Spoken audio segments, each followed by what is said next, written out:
Wong edan. Wah, wis kathokan. Dewa kok ditontoni kaya ngono. Ayo. Kowe ora gelem lu tak boyo neng kayangan.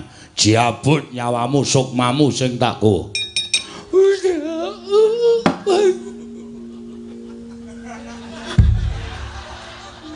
Waduh. Modar. Hilang nyawamu. Gong, lho kok wangsulan? Pet-petan ndasku.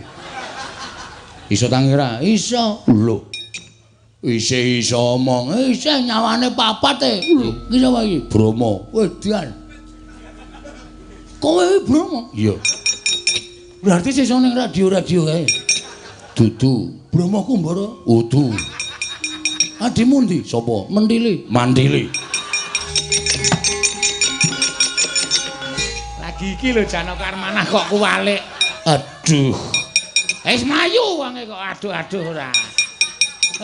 Sing ana wulune iki ra ya mburi. Aku sing ana wulune kek ngarep. Atau nek kena meng geli. Kesusu Bu Kulun. Kok sik deleke panahe deleke. Inggih Bu Kulun. Lho gak kisar. Inggih Bu Kulun.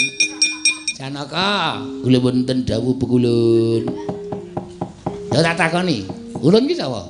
Bathara Narada. Jenenge liyane Bathara Narada. Ponijo.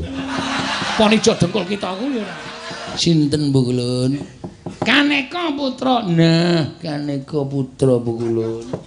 Liyane meneh Kaneka mawarna-warna. Kaneka Resi, Kaneka Resi. Asik, tak takoni. Dewaning segara, dewaning banyu iki sapa? PDAM.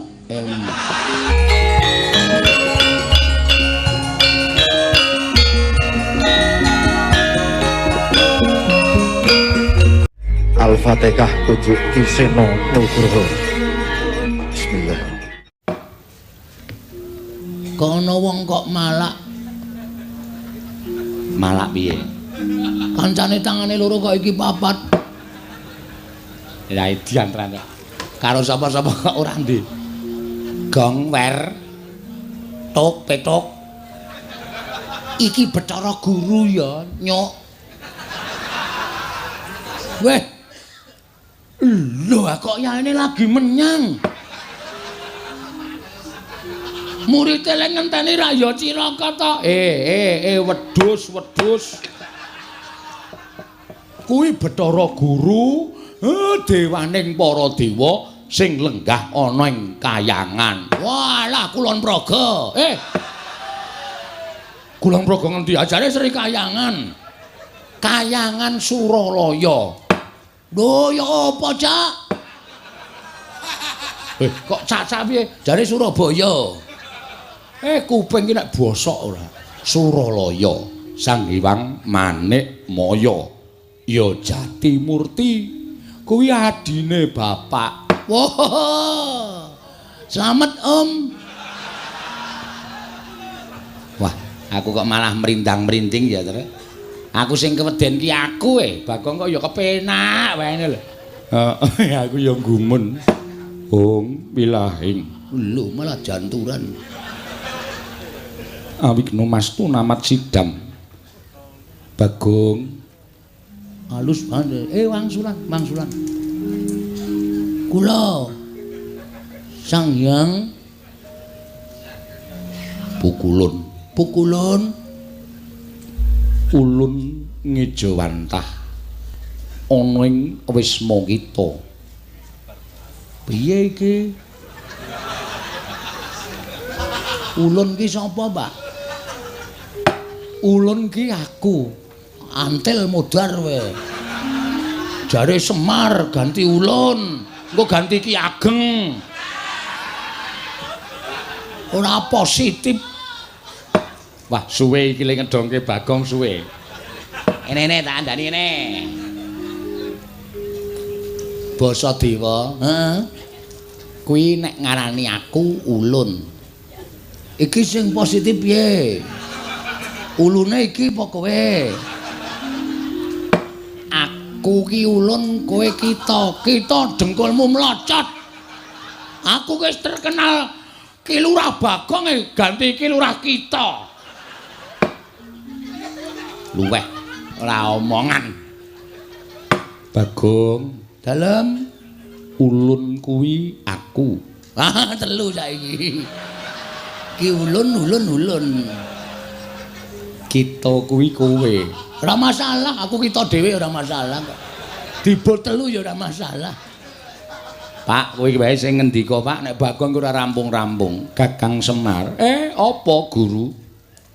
Kula ingkang sowan, Kakang. Iya. Slamet tekamu.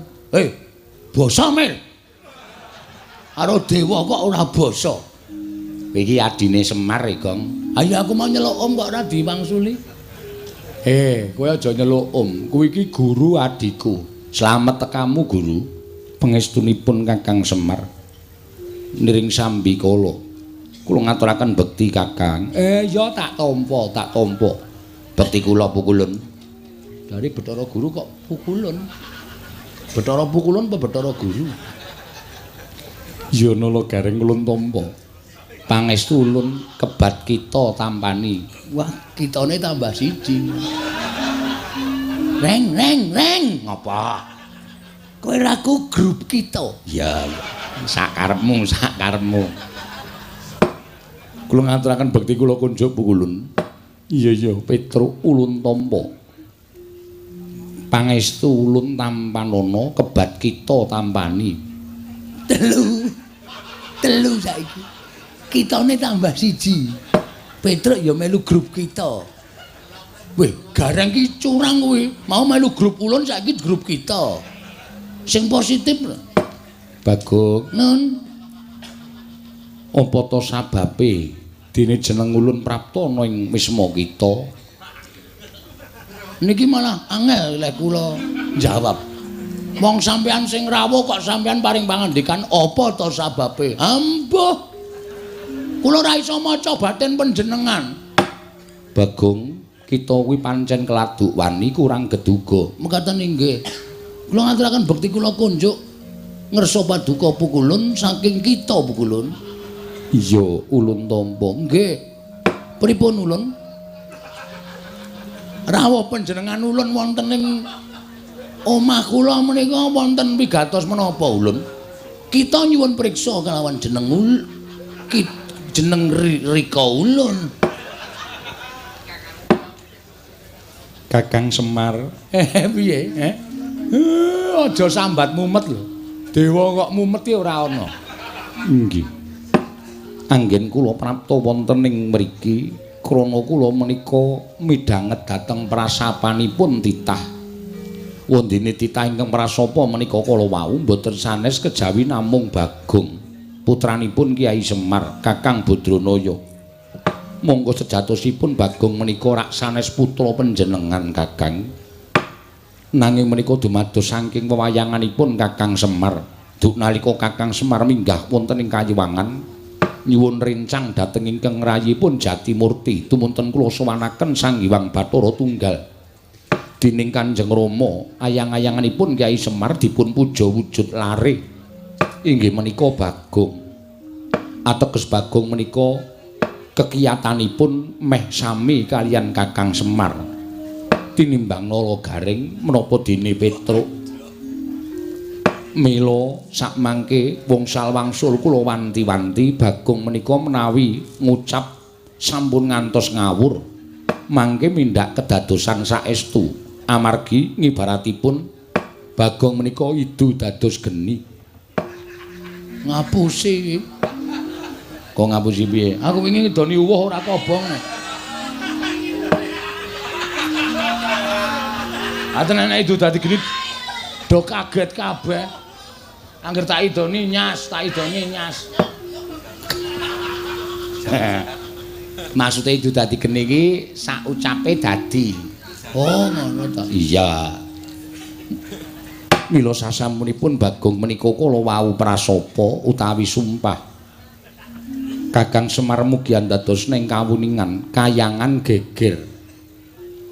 Kathah sangganing para dewa dewi ingkang boten kiyat nampi sumpahipun Bagong sami kepelajar nungsang puyang ninggal dhateng kayiwanganipun klebet Suralaya horeg rungkat bali martiu kundha nalika semanten tumuli kula niti priksa dhateng kawontenanipun jagat jebul Bagong ingkang ndawahaken prasapa ing mekaten Kakang kula nuwun sewu boten ateges kula wantun dhateng Kakang Badranaya namung Kakang kedahipun nglenggana dhateng kalepatanipun Bagong mila dinten sakmangke kula piyambak mboten utusan dhateng sinten-sinten namung ingkang rayipun Jatimurti piyambak ingkang badhe amethuk dhateng pun Panakawan Bagong sakmangke kedah nampi pidana saking kadewatan krana sampun wantun damel geger kayiwangan satemah rengat bali martiu kundha manik Kakang Semar kagatri sang kapirangu rinangkul kinempit kempit dosang reknaning bawana ing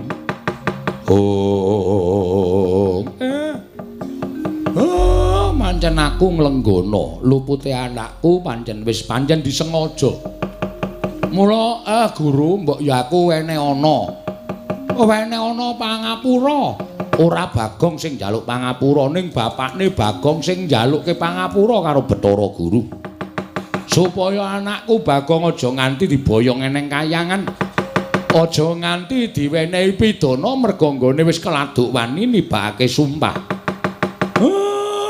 aja ya Guru ene ana pangapura ngapa to Pak aku arep dijak nang ndi ya Pak kowe arep digawa ning kayangan alhamdulillah cah kae radong kok ya.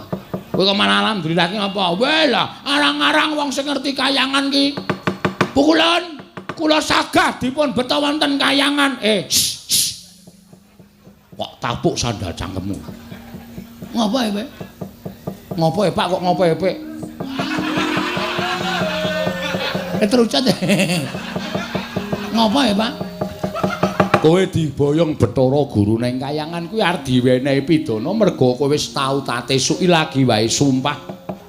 Nek kowe arep gugat ning kayangan nek ora entuk Prabeya nggone bakal bangun. Aku ra isih elek-elek karo kowe to. Lho edan. Sumpahku tekan kayangan, Pak. Nyatane dewaning dewa mudhun ning kene kok. Aku wis ngandani karo kowe. Ucapmu iki padha karo ucape Semar. Mula nek ngucap ngati-ati. Kowe diunggahke ning kayangan ki arep dipidana. Arep cemplungke ana ing kawah Candra Dimuka. Asik. Aku ora ngadus dasare, Pak. Wah, jan bocah iki Candra Dimuka ki apa, Le? Candra Dimuka ya apa? Candra Dimuka ki neraka. Waduh. Ngapa salahku? Kowe sumpah kuwi mau. Ame sumpah kok.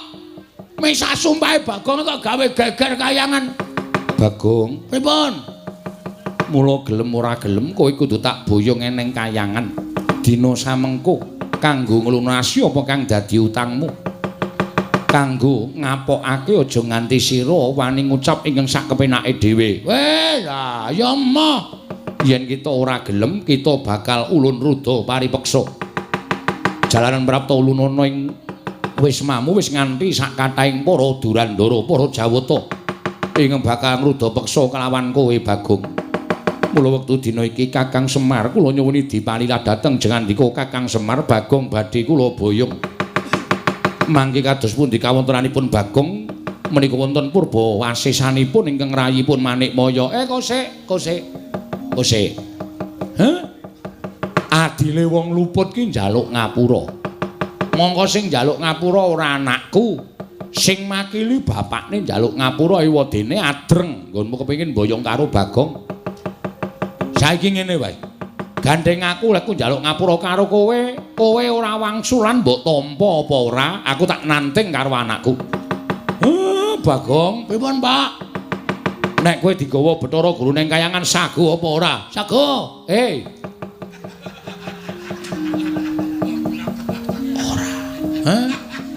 Ora. Ora. Engko. Nek kowe diboyong ning kayangan sago apa ora? Ora, Pak. Ah, bagus. Nek kowe ora sago, tegese Bathara Guru arep meksa karo kowe. Nek kowe arep dipeksa karo Bathara Guru, kira-kira kowe piye? Ngibarate kaya dene cacing kepidak menungso. Kecekel tukang mancing. Dinggo umpan. Ora tekan nggone kanggo ngwaton ngomong wae. Cacing kepidak menungso ki ngolet. Butuh bales, Pak. Aku ki menungso. Kedunungan perasaan aku ora ndek niat gawe geger kayangan. Niatku men supaya apa penjangkaku iso kasembatan mula nek nganti aku arep digone kayangan, aku ora sudi, Pak. Aku moh nek aku dinikah Bathara Guru. Kowe krungu dhewe to. Bagong anakku ora gelem tok gawa ning kayangan. Mula gandeng Bagong ora gelem, aku bapakne ya mbudidaya supaya kowe aja nganti kelakon boyong karo anakku. Mrai ngaten kula nyuwun pangapunten menawi kula kedah wantun kalian Kakang Semar. Kowe iki wani karo aku ki jane wis ket biyen. Ming mergo mbok kowe nggunakake tata krama basa sing alus, ning jane Semar iso maca legetane atimu aku wis iso maca. Kowe wiwit aku ijik mapan ning kayangan ki jane kowe sengit karo aku, mula aku tok setrakake kanthi cara tok wadul karo bapak Sang Hyang Bathara Tunggal. Aku mbok arani kepengin dadi dewaning para dewa, terus aku mbok fitnah. Kowe matur karo Sang Hyang Tunggal nek Semar karo utawa Esmaya karo Tejamaya do gelut padha rebutan kepengin dadi dewaning para dewa. Tumuli aku dihukum dening Sang Hyang Tunggal. Kon mangan pagering gunung jagat sisih wetan lan kon mangan pagering gunung jagat sisih kulon. Nganti bubrah ragaku kaya ngene tumuli aku mudhun ning kayangan. Terus panjang kamu kelakon dadi ratu ning para dewa. Janjane kowe iki ragil ora duwe hak tumraping kayangan. Ning merga saka pokal gawemu nganti aku disingkirke saka kayangan. Ora merga kowe nduweni rasa gething keburu sengit karo Semar to, ha? Hah? Bathara Guru ulun boyong neng kayangan. Cemplungke sapiteng. Luputan tumrap Semar Badranaya. Ayo ora, kowe wangsulan, ayo gage. Mula pendak-pendak kowe mudhun ning jagat, pendak-pendak kowe gawe srana. Kuwi mesti supaya kowe iso mateni karo Semar merga kowe iki rumangsa keganggu. Lemu dadi dewa ora tentrem, lemu dadi dewa ora jenak, mergo aku ijik urip ana ing Janaloka. Mula kowe pendak-pendak gawe perkara, kowe pendak-pendak mbibiti perkara karo Semar, sirmu lak ming kepengin jangka karo aku to. Kaya iki, kowe bakal mboyong karo Bagong. Kowe ngerti nek Bagong ki ayang-ayangane Semar. Nek nganti Bagong iso tok lebur ning kayangan kono, aku persasat ilang kekuatanku. Mula kowe terus bungah atimu, seneng pikirmu merga kala mangsa kowe njangka patine Semar bebasan angel mijet wae ngranti suwe banyu sinarik. Ayo, iya apa ora? Apa aku tak waca kabeh legetane atimu? Apa njaluk tak waca kabeh? Lehmu gawe gara-gara tok ucapake geger kayangan ki jane ora sepiro. Wa ming sak ucape Bagong. Ya bener kayangan ketaman hawa panas. Ning ora nganti para dewa padha mlayu saka kayangan. Kowe iki nek omong senengane ora mbok pikir kowe ngandhake dewa kena gara-gara sumpahing Bagong padha mlayu kok kowe ngandhake kula wis ngirit Wadyabala Dewa. Tegese dewane dorane ndi-ndi to kowe? Pinter ya Semar Asem. Gatekan wong iki apa sing diucapke wong iki iso dimbalikke dienggo menerjang. Mbok rasa omong kok aku sesuk mangkel lho omonganmu. Kowe iki nek omong kowe waton ngawur tur waton njeplak cangkeme ora. Ayo. Ayo kowe arep wangsulan piye? Lah nek kowe nang kene mau ijen aku percaya kowe nek para dewa iki padha bubar ora karo-karuan. Ning kowe ngandhakake Kakang Semar nek Bagong mboten purun kula boyong kula rudha paripeksa amargi kula sampun beto Wadyabala Durandara Wadyabala Dewa. Lah tegese dewane do ora ngapa-ngapa to. Upama sumuk rak ming ngucul klambi to. Kowe senengane gedhek-gedhekke perkara. Nek sing salah rombong aku, mbuh Bagong, mbuh Gareng, mbuh Petruk, mbuh Pandhawa, mbok gedhek-gedhekke permasalahane, mbok gedhek-gedhekke perkarane. Pamrihmu bimison jongko ringkihe Semar. Bagong tak tamengi, Bagong tak betengi. Ayo boyongen anakku. Boyongen. Anakku Bagong boyongen neng kayangan. Waton kowe iso glindhengke mestakane Semar. Waton kowe iso glindhengke sirahe Semar kakangmu iki. Boyongen anakku Bagong. Gugu karepe dhewe. Kula besmi bali resmanipun Ora Bagong Kakang Semar.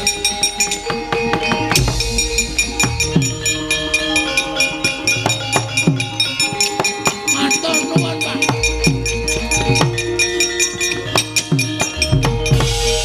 Mbah nuwun, Pak, sembah nuwun.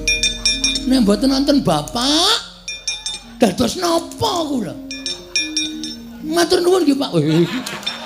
Rai. Salahe ra wangsulan. Aku wis ben nek ora tak ngenekke ndak ora jarak perkara. Wong sing jarak perkara Bathara Guru iki perkarane titah kok senengane medhun melu-melu.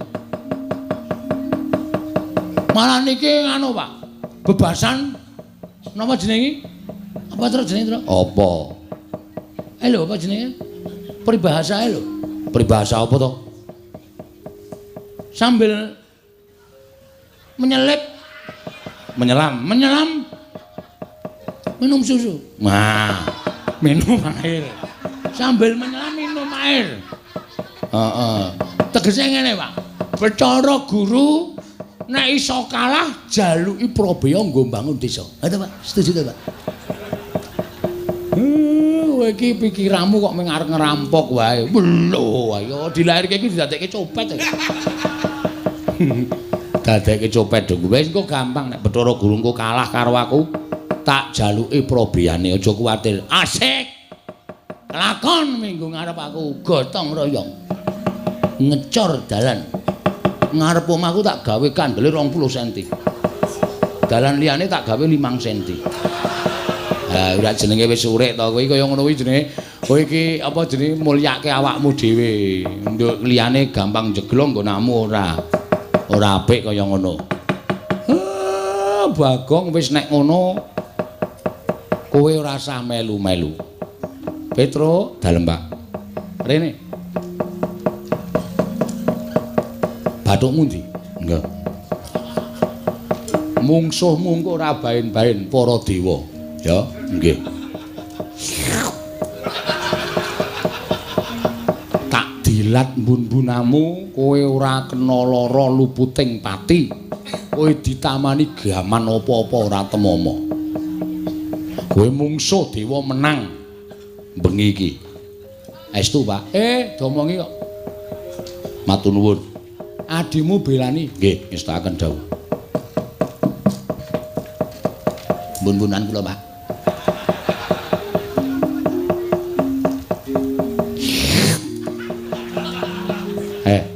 Wah, mak nyes. Dian. Kula ditumbak ya ora temomo, ora. Disuduk keris ya ora temomo, ora. Di circle ya ora temomo, ora. Leleng iki aku arep ngajar dewa-dewa terus. Ya. Halo, Pak. Kowe arep melu perang apa? Melu. Iduku wis entek. Wih, senengane kok. Liyane wis waton teles. Aku ora kepoyo. Gaku mer. Eno. Lara dikai aku ora. Wis. Wah, edan. Nang mripat Padang ya, Tru. Ketetesan soalé ngoten. Kula mboten lega ra sing manah kula.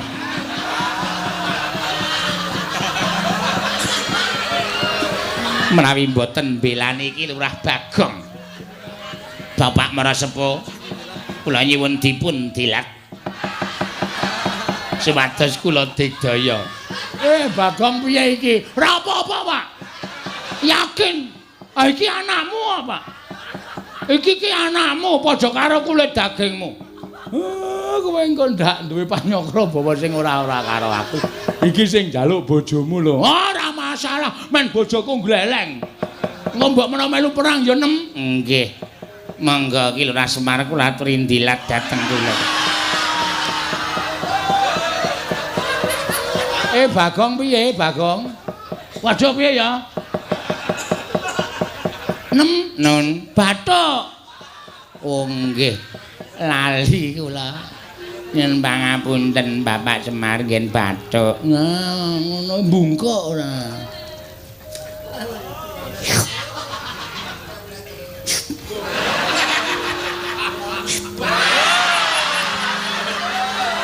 Ngene wae Mer.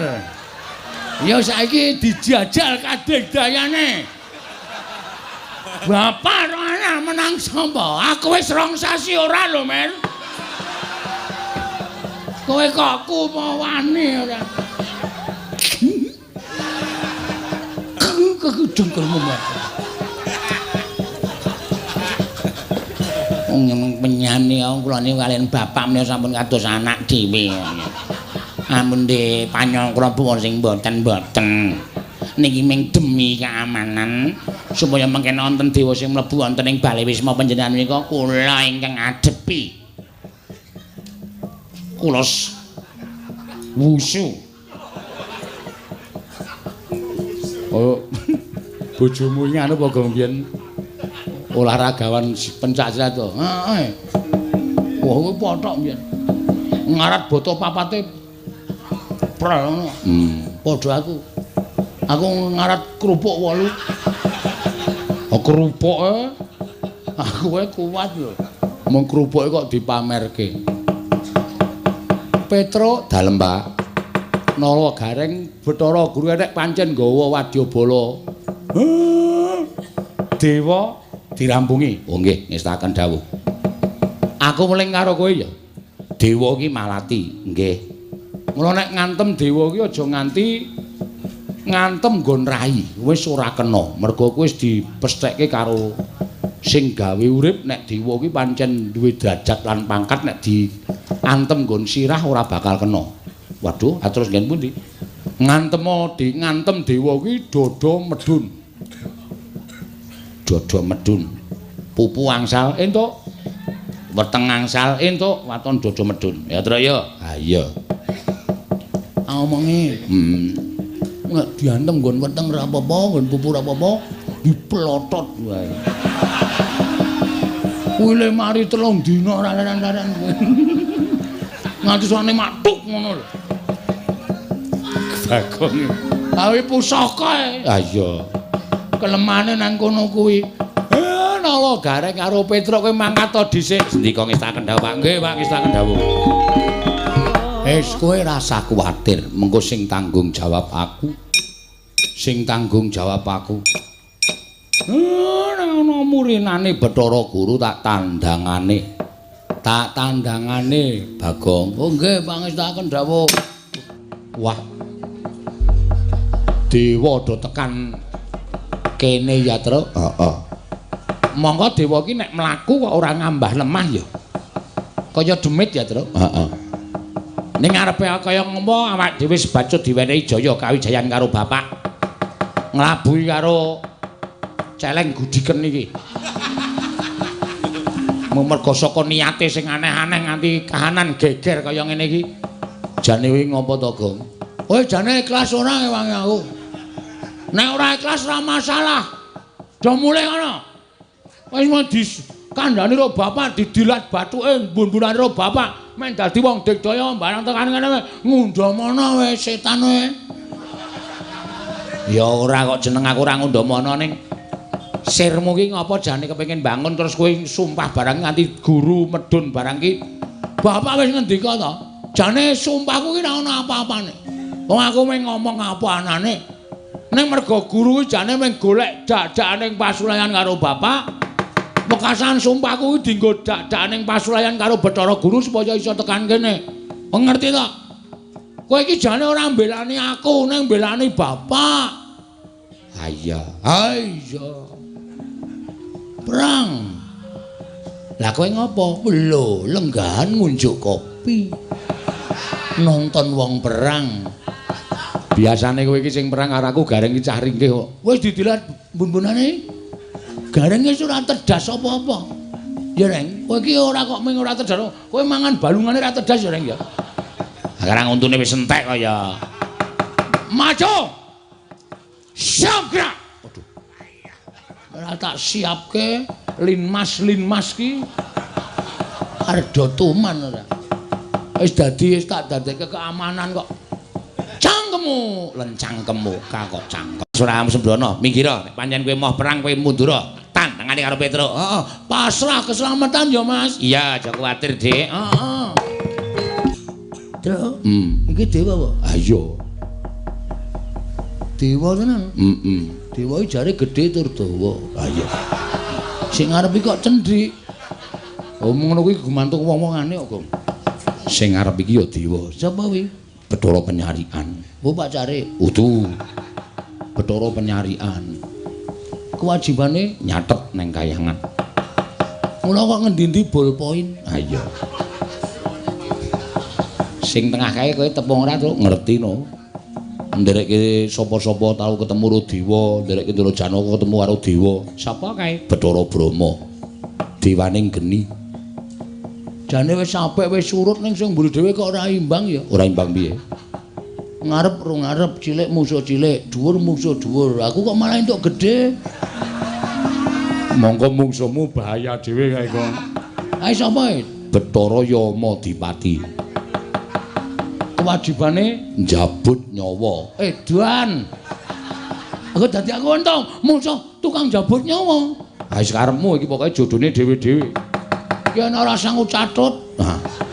Hartaku kok nyatut untune Yama Dipati. Dheke sadurunge njabut nyawaku jabut sik. Monggo lek ku njabut ngeget. Ha iya. Mesti langsung udus kowe. Kuwi senengane nek dikeplak mbales e. Mbales mestaka e. Kula ngaturaken bekti kula kunjuk pukulun. Nala Gareng tak tampa. Pangestuku tampanono. Lho nggih. Bathara Penyarian kula ngaturaken bekti kula kunjuk. Petruk tak tampa pangestuku tampanono. Pak Carek bekti kula. Bagong tak tampa pangestuku tampanono. Pukulun Bathara Brahma bekti kula. Ya Nala Gareng ulun tampa. Bathara Brahma bekti kula. Ya Petruk ulun tampa. Bathara Brahma. Hah? Brahma ora Grama. Bathara Brahma bekti kula katur. Ya Bagong tak tampa. Pukulun Yama Dipati bekti kula. Ya Gareng tak tampa. Bathara Yama Dipati bekti kula. Ya Petruk tak tampa. Yama Dipati bekti kula. Ya Bagong tak tampa. Ora ngece lho. Wah, jabut nyawa, jabut untukmu. Wonten menapa pukulun? Nala Gareng pripun? Aku entuk jawing wang pikulun Jatimurti. Ya pepundhenku, nggih. Kinen bondo karo Bagong, merga Bagong keluputan. Wani ngucapake sumpah nganti gawe gegering Kayiwangan Suralaya.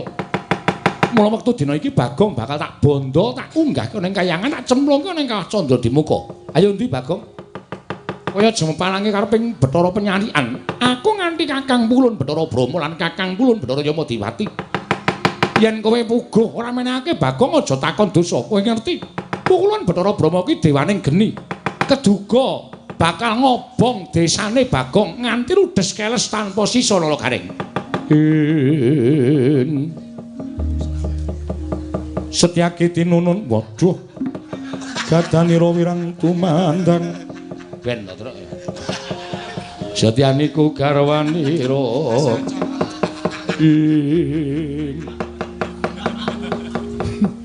Ameng Gareng kok suluke Setyaki.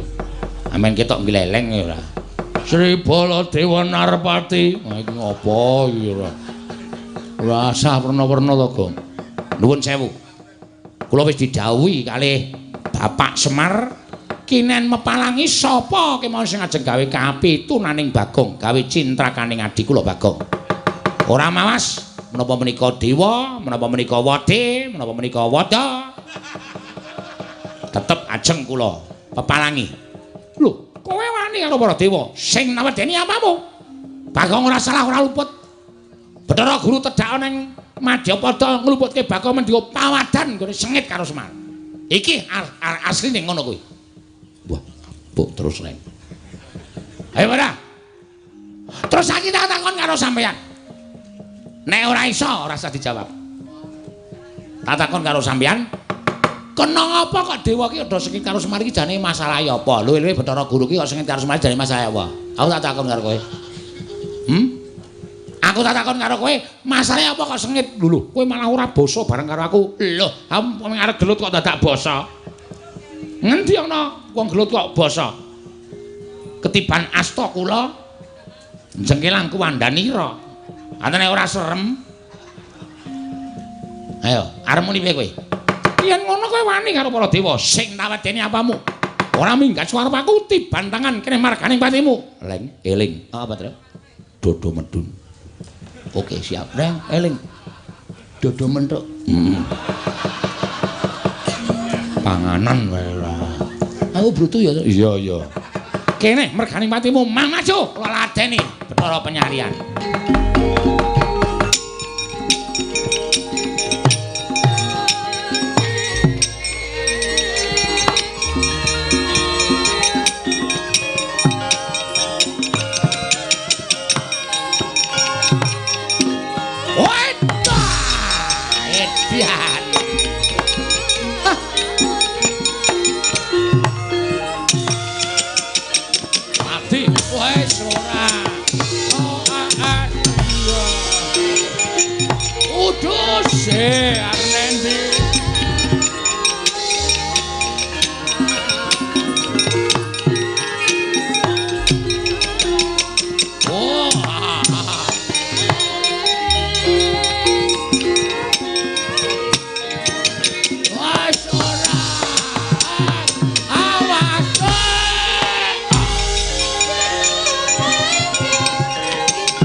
Dodo medun. Oh iya, Ding.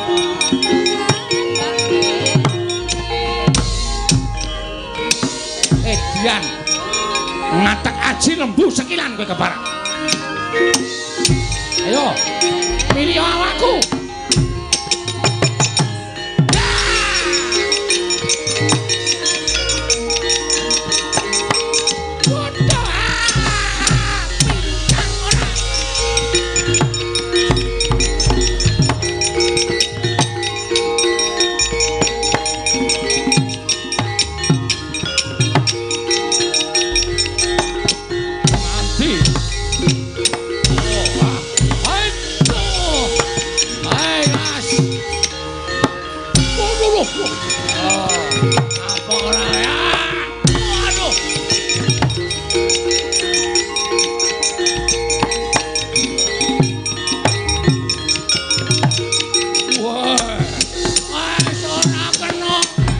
Jabut nyawamu, jabutan. Rawan. Oh.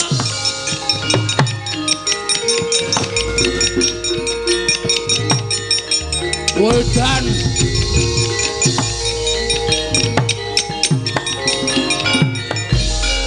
Long. Ngapa ya muda iki? Bingung aku, Tra. Mungsuh dewa doyak terus gregeten tak plotroke kathokku. Jarene wong tuwa ki nek mungsuh bangsa alus ngono kuwi iki jare kon wuda. Dunjuke sik dunjuke. Kaya apik-apik kok. Kok kaya kutuk to, Gong, kutuk ndasmu. Man mangkel aku. Ben, Nganu aku ora entuk kesempatan ngantem e. Ya mau dipati nganti giloro Bagong. Wong edan. Wah, wis kathokan. Dewa kok ditontoni kaya ngono. Ayo. Kowe ora gelem lu tak boyo neng kayangan, jabut nyawamu sukmamu sing tak go. Gong, ora wis didilat. Bapak nonggon bun-bun to. Jajal nggo ngetes ampuh apa ora. Oh iya, Dik. Ayo jabute nyawaku. Oh, lakon mati. Ayo tak slenggarake regane iki ku, Truk. Truk. Santai wae wis didilat bapak.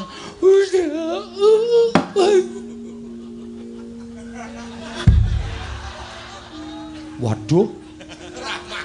Modar. Hilang nyawamu. Gong. Lho kok wangsulan? Pet-petane ndasku. Iso tangira? Iso. Lho. Iso omong. Isih nyawane papat e. Lho. Weh, ladara, njabut aku ora mati, tak jabut kena. Aduh,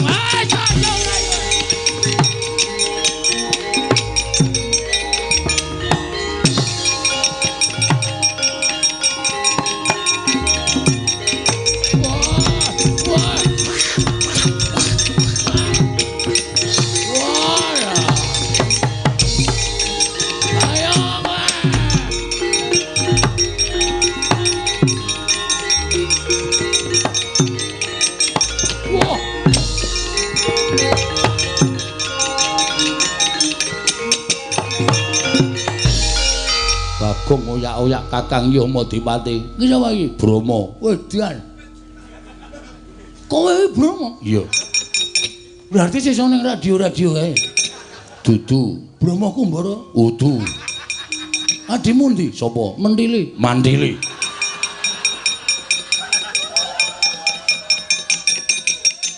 Aku dewa. Dewa apa ora minggat jabut nyawamu.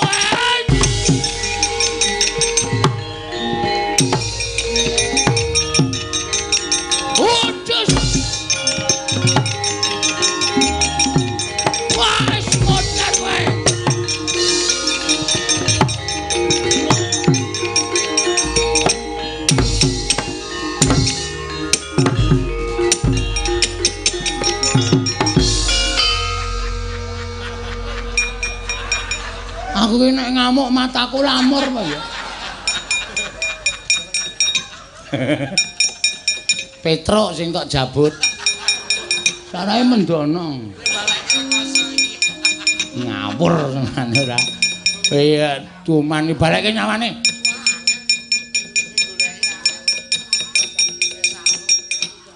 Wis. Wong edan.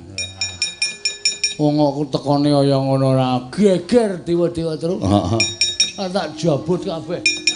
Oh, urung ana sing rumen delepe tak jabut. Saking mangkelku.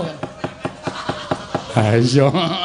Apa ya wis ora ngono ndadewane aja ora sangepe nae dhewe kok. Ha iya. Piye nang ngene iki? Wih, Gong. Hah?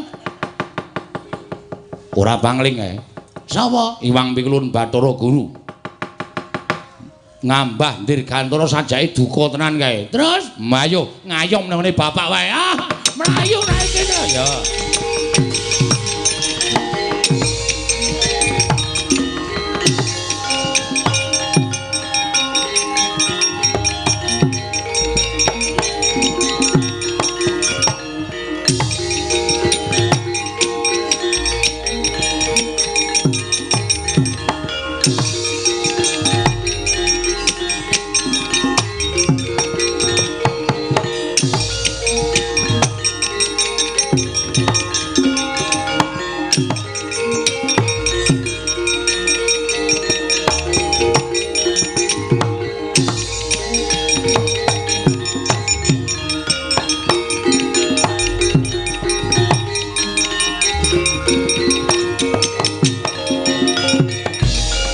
Mareka den prayitna semuriris Semuri reseka balik titi yoni gondayane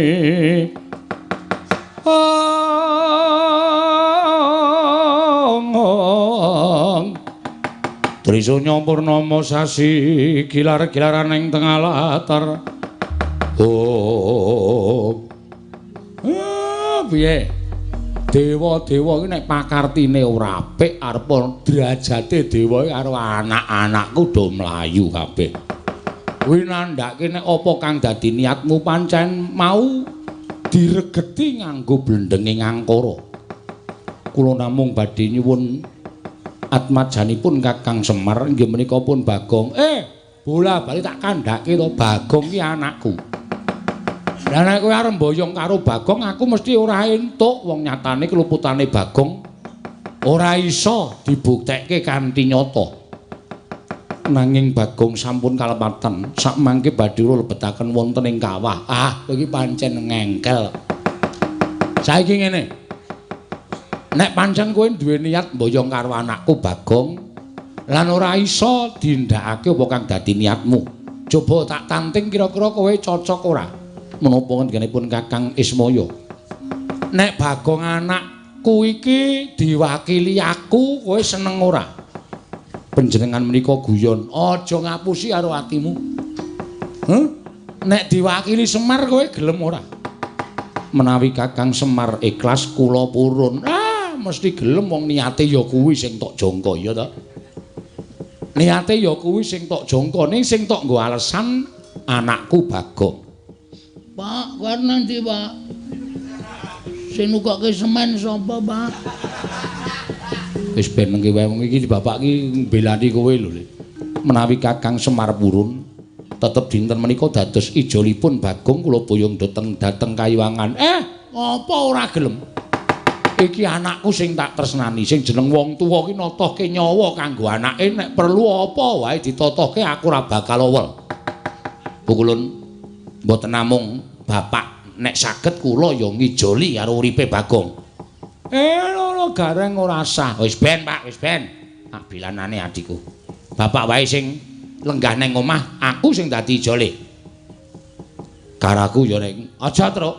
Anakmu cilik-cilik aja wis aku wae. Aja, karo aku sisan. Wong loro sisan, dadi mati ki wong loro sisan.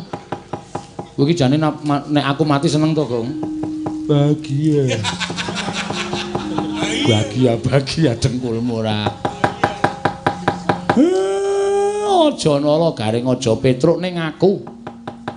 Sinten ingkang kedah dados lintunipun Bagong? Aku, kula. Nala garing aja ora apa-apa, Pak, wis ora apa-apa wis ben. Aku wae, Pak, wis ora apa-apa wis ben aku garing wae bapak lenggah ning omah. Menawi kula nyuwun menapa Kakang Semar saged minangkani. Kowe njaluk apa? Ingkang dados lintunipun Bagong boten namung Kyai Semar Kakang Semar nanging klebet nala garing Petruk kedah kula boyong wonten ing Kayuwangan. Wong siji kok ijole telu iki piye? Kedah mekaten Kakang menika ingin dados panyuwun kula menawi boten nggih Bagong ingkang kula beto. Piye nala garing wis ora apa-apa, Pak, wis ora apa-apa. Wis ben Bagong dhewe malah kesepian wis ben. Ora suwe-suwe mati gantung. Ora mungkin aku ngedol sawahmu sik to. Ya wis ide ngono lho. Nek kowe arep ning Kayangan iki dhek wis ngerancang rencana selanjutnya jelas. Ora iki udu Bagong kok. Ya wis nek pancen niatmu kaya ngono aku manut. Wis aku nala garing karo Petruk sing munggah ning Kayangan. Menika saestu. Iya. Nggih, kula nderek pukulun, nggih, kula nderek pukulun. Nanging ngaten kula aturi bidal. Sak menika sareng kan lampahipun ingkang rayi. Iya tak tutke aja kaya bocah cilik Bathara Gurayu.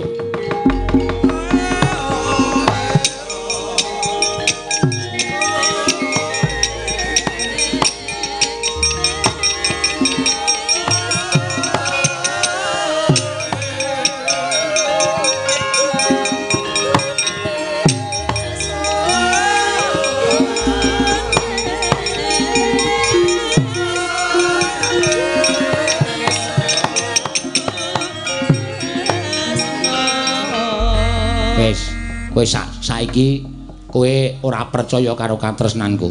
Katresnanku karo kowe iki luar biasa lho, Gong. Nganti tak ijoli nganggo pati uripku aku ikhlas. Wis gek tok paido le. Katresnane kakang-kakangmu gek tok paido. Aku munggah ning kayangan ki mergo ngeboti tresnaku karo kowe. Nganti aku ngiklasake karo pati uripku karo Kang Gareng. Ya muga-muga kusnul khotimah ya, Tru. Anjen setan ana. Lah witena piye? Wong ya aku ki ra menawarkan kok. Aku rakon karo kowe, aku rakon karo Gareng, kowe sing ngomong. Pukulon kula dados ijolipun Gagong. Ayo monggo terserah. Aku rakon kok. Aku ya aku titip anak-anakku ya, Kang. Titip bojoku ya, Kang. Aku ora ngapa-ngapa kok dititipi anak. Ngapa? Nek bojomu dititipke tak tampa.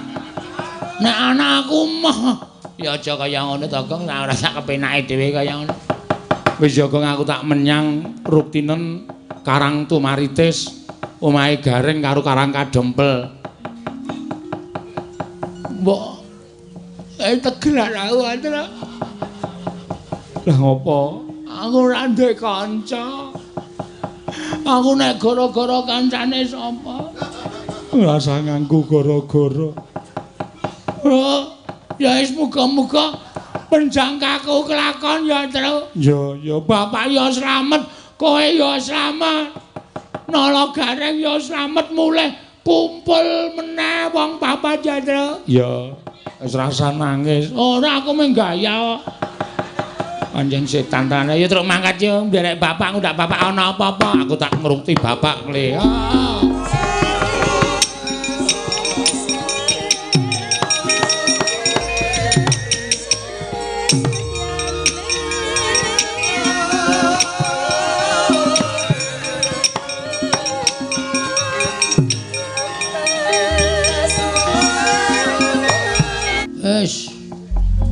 Mamring sepi iki monggo mengkari 3 dina aku janjeni karo masyarakat arep miwiti kerja bakti bangun desa. Gek Semar malah minggat, Gareng ya melu, Petruk ya melu. Terus piye iki?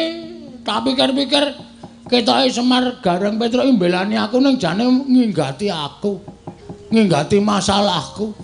Wis kena aku ra budidaya, sapa ya sedulurku sing iso mbantu karo aku ki. Monggo Semar ki. Woi, ya Deng. Kelingan aku. Semar ki duwe kakang. Ya kuwi Kakang Tomblok. Togok. Wah, Siwa Togok arep tak jaluki donatur. Kanggere ora ngegawe tonyo Siwa Togok. Ben ora ngono ndak ora rampung perkarane. Siwa Togok, Siwa Mbila tak jaluki kabeh. Kejaba saka kuwi aku arep nyuwun bambiyantune Siwa Togok. Ki bapak nek ora tak slametke, Gareng karo Petruk ora tak balekke nang alam donya iso kelangan wong tuwa, kelangan sedulur lanang tenan aku. Wah. Tegak. Aku rawa wah. Aja kaget penggalemu ya wah, siap-siapke kabeh bondo didelikke. Kendak tak colong wah, aku teka tenan wah, bektiku katur ya wah. Kowe salin wujud dadi wong sing gampang mlebu metu kayangan. Sapa we? Sing gampang mlebu metu kayangan kuwi ming bendaramu Janaka. Terus kowe tak dandani dadi Raden Janaka gelem ora? Asik. Wah iki aku kan gleleng tenan iki. Janaka iki baguse ra jamak-jamak. Pokoke aku nek nang dalan di bajul wong wedok, aku arep mampir sik lho wae. Aja Janaka iki jual mahal. Lah ora tak jual murah pokoke. Pancen kowe iki ngeyel kok gelem to? Gelem. Kowe engko tak duduhi dalane mlebu. nek arep ngamuk-ngamuk ning kayangan nyelametno bapakmu karo kakangmu sakarone ning aja nyampurke aku. Terus kowe dicampur apa? Maksudnya aku aja nganti tok gathuk-gathukke aku mung nulungi karo kowe nduduhke dalane. Siap. Piye iki le dandan piye? Ning aku bagus ta iki? Bagus. Kaya Ndara Janaka ta? Ning aja pisan-pisan ketemu karo Raden Janaka iso dipecah sirahmu. Mergo kowe madani Raden Janaka. Waduh cilaka iki. Iki kudu sesingidan iki. Oh iya. Terus carane piye? Wis kowe saiki ngadeg jejeg. Tangane ning dodo. Mripate merem. Merem kabeh, ora merem siji. Engko arep tok-tok. Ora. Aku sale curiga karo kowe, Gok. Gok meneh ora. Siwa? Ha. Ora omong. Ngampet-ambekan. Tak suwunke karo sing gawe kostum menengo. Ora wangsulan to. Tak suwunke karo sing gawe urip kowe tak cipta dadi Raden Janaka muga-muga ketampa panjaluke Togog Yoga. Siap. Wis ngampet-ambekan. Wis ngono ya tata-tata aku tak ngrapal mantram sakti. Nek wis tak rapal tak suwunke karo sing gawe urip supaya kowe iso malik Raden Janaka. Sebab sing iso mlebu metu kayangan ki mung Raden Janaka. Sakliyane Raden Janaka ora bakal gampang mlebu metu kayangan.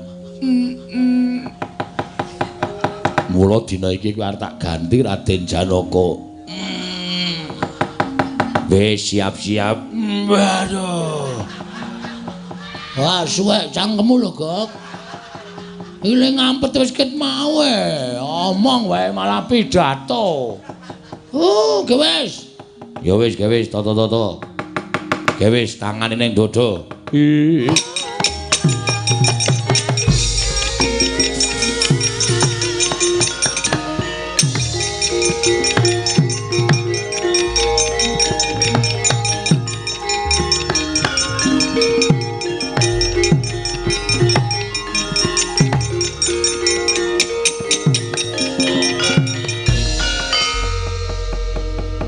Jan arep nemoni lelakon apa iki?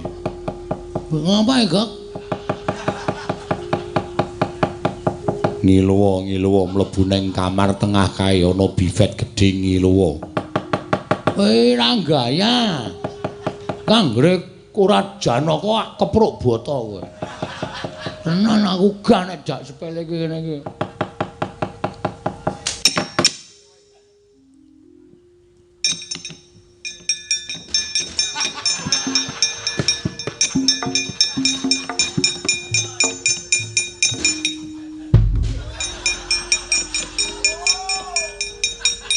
Le mlaku kok njur halus. Tekan.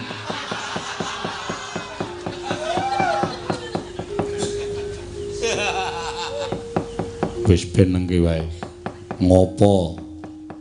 Aku ngaturake kenging panuwun ingkang tanpa pepindhan Togog.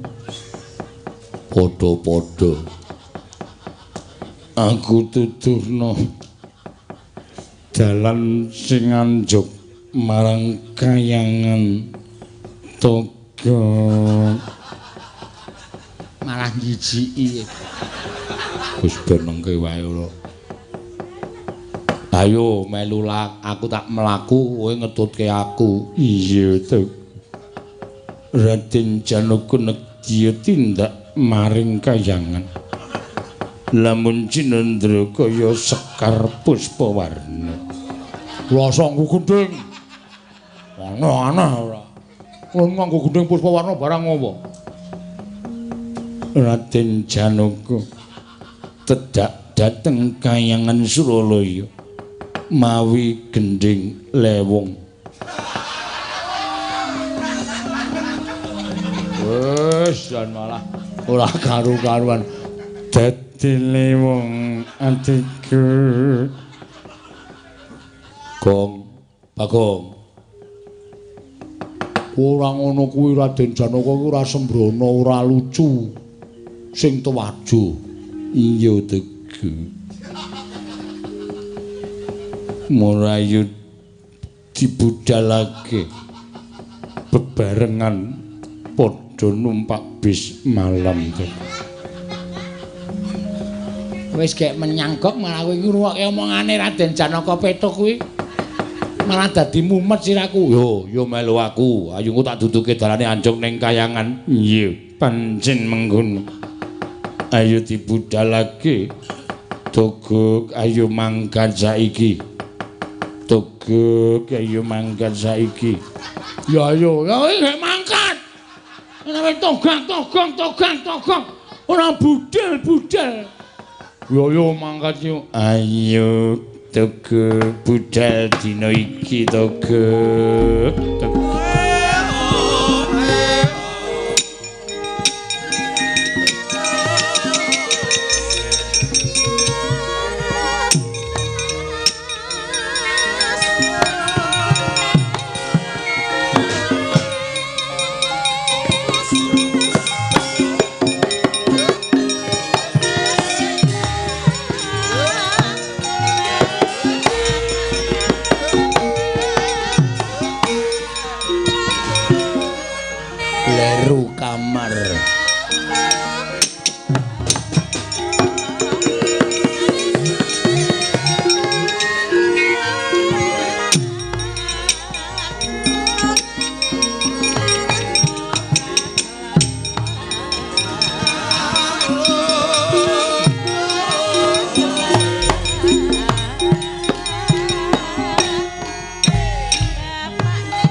Kenangan sutung dandiling dandilanta delan trundung gendrung kenang sutung dandiling dandanta delan sutung delan ketunduk dandang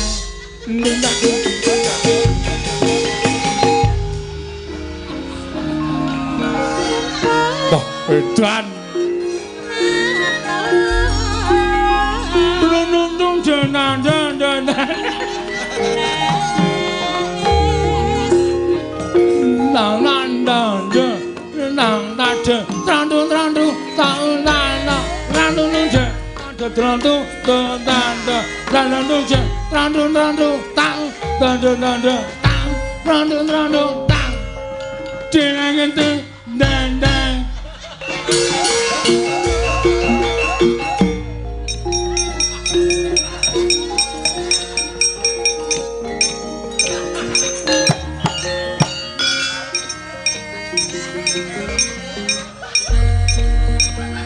mbok mau tak dandani liyane.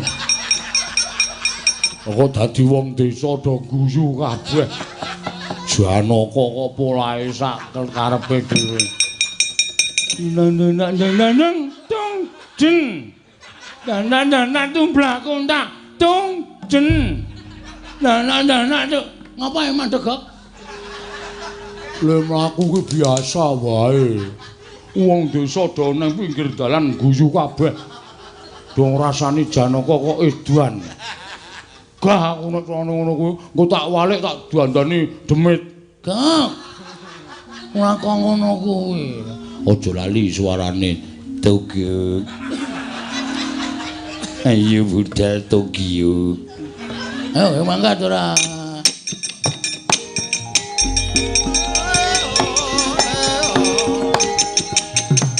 Kakang Roto. Kenapa ini? Arjuna sowan. Lah kok Janaka kok kaya ngono iki piye? Ajaryan putra Karta Wekasan miwah Ekatana Yeka wisanggene maya Wisnu Pradenta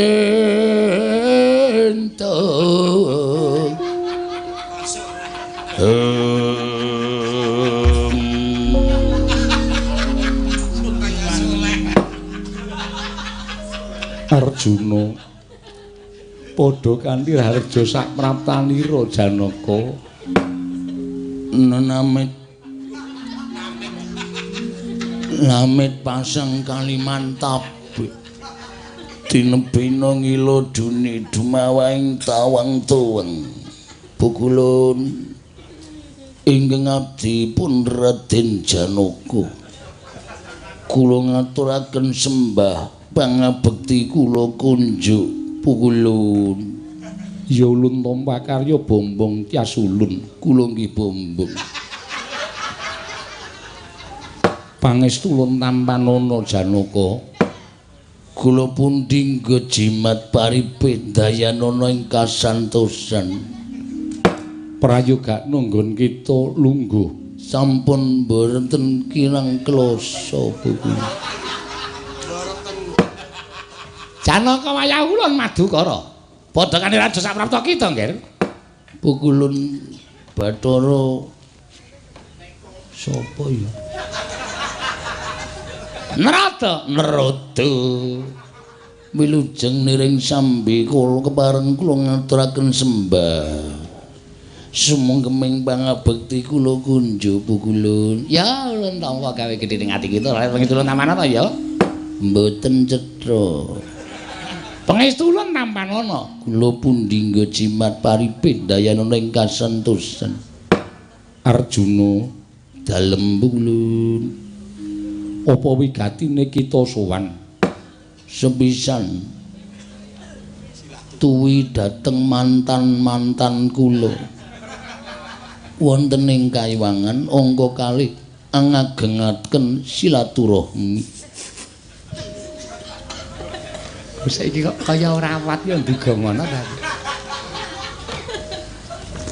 Dene ingkang saat banjure pukulun. Iya Janaka, iya pukulun. Apa wigati kita? Sowan kula mireng kabar. Tembang rawat-rawat bineta mbok bakul badhe dipundhul. Sambiwara pawarta binandunging Karna Mili iki Janaka kan jijiki ta iki bilih Punakawan kula inggih menika pun Kakang Semarang nala garing menapa dene Bagong katim anu sinten niku Petruk Nding Petruk nggih pukulun menika katimbalan wonten ing Kayangan Surabaya Suralaya menapa pasanggiri yugya mekaten pukulun saestu kalersen menapa ing dados aturipun ingkang abdipun Janaka Jumbuh kalian menapa ingkang kedadosan wonten ing Suralaya mugi paduka kepulun kepareng amedharaken ingkang sejatos dhateng ngersa paduka ngadi pukulun ingkang semanten andadosaken guru-guru ning Kaiwangan Suralaya ngandadosaken sakmangke kepareng paduka pukulun anyawiji dateng menapa ing sampun kang ngendikaken dening para sepuh ing sami nyebataken nyimpen guru kencing berdiri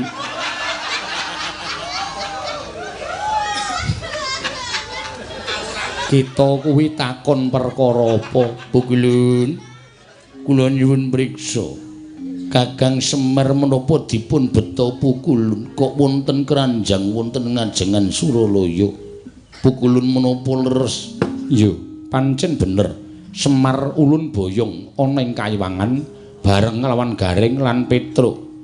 Acarya kadha wekasan miwahi godana. Suluk meneh.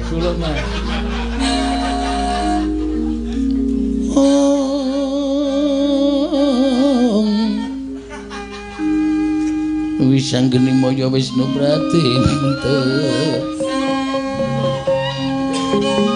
Ya Mas wicarane. Sami seswarane poso napa.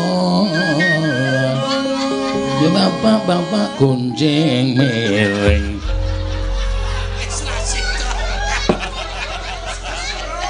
Kok saiki jane sapa ta iki, Pak? Ah, jan ora. Jan kok dadi meriahe kaya ngono. Lajeng kula badhe nyuwun mriksa Bu kula. Iya, Janaka. Sakmenika Kakang Semar lan Nala Garing menapa dene Bagong. Anu napa niku Petruk menika wonten pundi dadi wuruhananira? Nun. Dadi wuruhananira. Nun. Wuruhananira menika menapa Bu Kulun? Dadi pangerten kita inggih. Kakang Semar wis ora eling. Lho.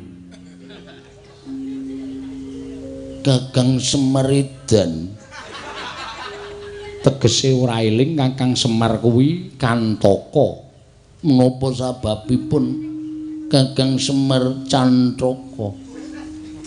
Amarga Kantaka beda karo Cantaka. Kantaka kuwi ora eling, Cantaka kuwi kodho. Kula remen Bu kula. Janaka lho wonten dawuh. Merga ulun ingkang gawe Kakang Semar ora eling sabab ulun butuh patine Semar Nala Garing apa dene Bagong Arjuna.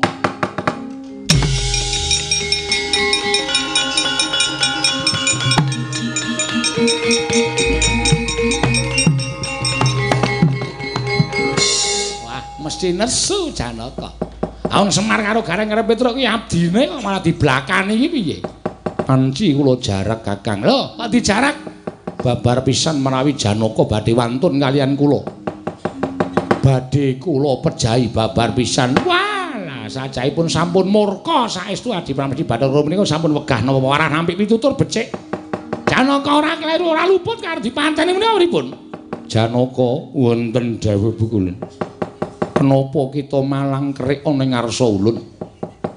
Nyuwun pangapunten Bu Kulun, kula supe. Bilih kula ngadhep wonten ing ngarsa paduka Iwang Pikulun Bathara Guru.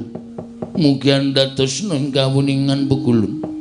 Kakang Semar menika abdi kula. Nala Garing menika abdi kula, Petruk ugi abdi kula. Menawi Pukulun badhe mejahi Kakang Semar kula mboten trima ning nek Garing kalih Petruk mang pejahi mboten napa. Terus bedane apa ing ngatasé Semar ora entuk ulun pateni nanging Garing kalih Petruk mbok keparengake yen to ulun mateni kalawan Petruk lan Garing mergi menika namung beborosi Pukulun. Pukulun iya Janaka piye? Kula mboten saged kantun Kakang Semar gesang wonten ing Madyapada kula ugi gesang. Nala Garing kaliyan Petruk gesang wonten ing Madyapada kula ugi ndelik gesang. Mila menawi abdi kula tetiga menika seda utawi pejah dipun pejahi paduka Iwang Adi Pukulun. Pukulun kula mboten narimakaken kula ugi nderek pejah. Kita ikhlas karo nyawa kita, mboten ikhlas sebab menapa Pukulun. Ulun tamani guntur geni guntur angin lebur tumpur tanpa dadi badan kita dadi sewalang-walang. Nun dadi sewalang-walang. Nek kathah mbok digoreng Pukulun. Dadi sewalang-walang ki ajur tegese Janaka. Umekaten Pukulun Narada. kita tampani guntur geni guntur angin. Monggo pukulun kula aturi mejahi dhateng jasad kula pukulun.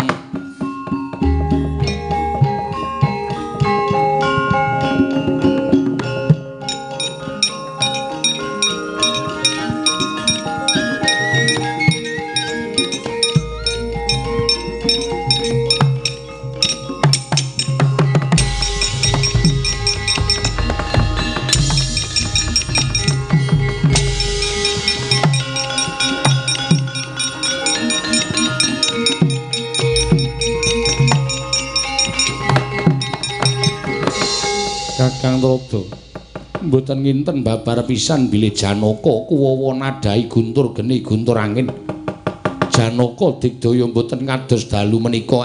Mboten perkara digdaya ning guntur geni guntur angin niku ya ngerti. Nek wong sing ora luput, wong sing ora kleru niku ora bakal iso temama. Naden awi aji kegiatanipun kados menapa kemawon. Janaka mboten klentu, Janaka ora luput. Panjenengan menika sing ngusuk sapenake dhewe sapa-sapa dipanteni, sapa-sapa dipanteni. Janaka kula wonten dawuh pukulun. Kita ora temama ulun tampani guntur geni guntur angin. Kita nganggo tameng apa? Kula mboten tameng menapa-menapa pukulun. Sejatosipun namung kula pasrahaken dhateng purbaning Wang Mahanasa. Anggen kula gesang wonten ing Madyapada menika persasat dagang tuna andum bathi. Nek bathi-bathine ayo padha didum bareng-bareng. Nek tuna ayo padha mbudidaya supaya entuk bathi. Bocah iki anggere gawe ukara ora iso ngartekke kok penake ra jamak-jamak ora. Ulun boya bisa mateni kelawan jeneng kita pukulun menawi paduka mboten saged mejahi dhateng kula. Menawi panjenengan mboten kepareng ngunduraken Kakang Semar lan Panakawan kalih menapa panjenengan kedah kula tampani pusaka kula pukulun.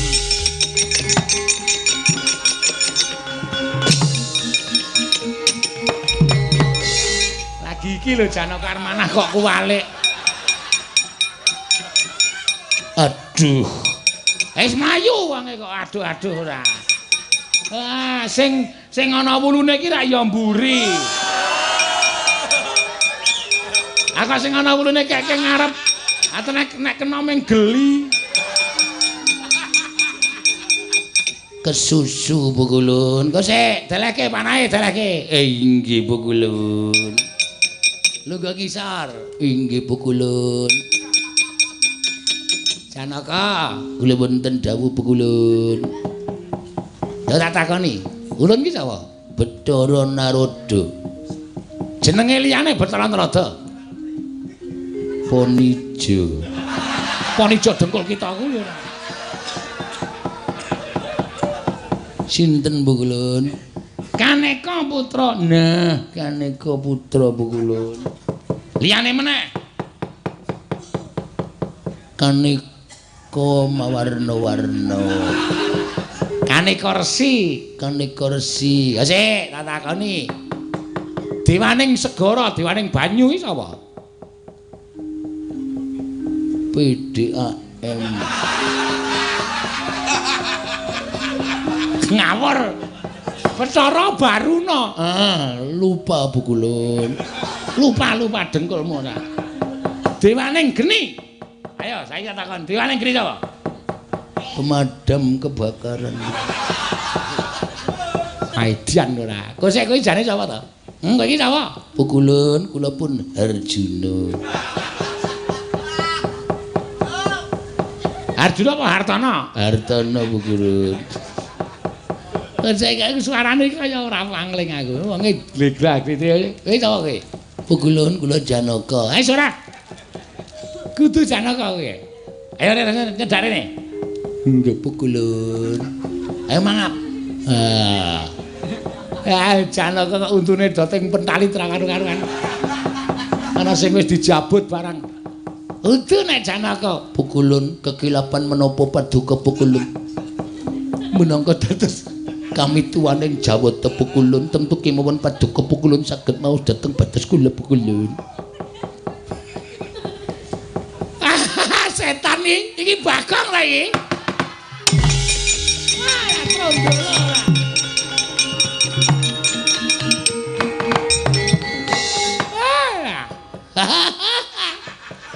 Bukulun tidak boleh ketawa di sembarang tempat.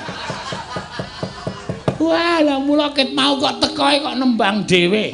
Suluk-suluk dhewe, trembelane ora. Wah, lah kowe iki entuk sandangan endi? Bukulun kula dipun bantu. Sapa sing bantu? Masyarakat.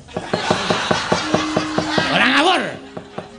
Kula dipun bantu dening inggih menika dewa ingkang sakmenika ugi dados Tita. Tita sapa? Titanium. Sapa? Siwa. Siwa sapa? Siwa Togog. Wah, lah Kakang Catugara. Wah, cacake adine diboyong ning kayangan ora trima. Kowe sing sowan Brana. Inggih Pukulun. Terus kandhane Kakang Catugara piye? Kula kinen minggah wonten ing Kayiwangan nyuwun wangsulipun bapak kula. Sapa? Prabu Pandu. Pandu dengkulmu Masatara. Sapa? Semar. Oh ya ngerti nek aku Bagong dadak takon. Semar karo Petra karo Gareng ajak bali. Ora dinehke aku gasruk nang Kayangan. Ngamuk kok gasruk ora. Ngamuk. Wis kono, nek arep ngamuk-ngamuk, Bathara Guru kadoyak. Nali, ora kecekel. Ngoyak Bathara Guru kok nganggo ketawang, nganggo sampah doyak. Pukulun kula nyuwun semetu. Apa? Kula nyuwun sepatu.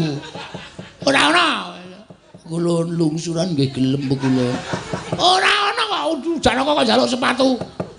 Arep ngopo? Ajeng kula dol teng klithikan Pukulun. Dinggo tambah-tambah tumbas semen Pukulun. Dengkulmu ana dhewe yang ana.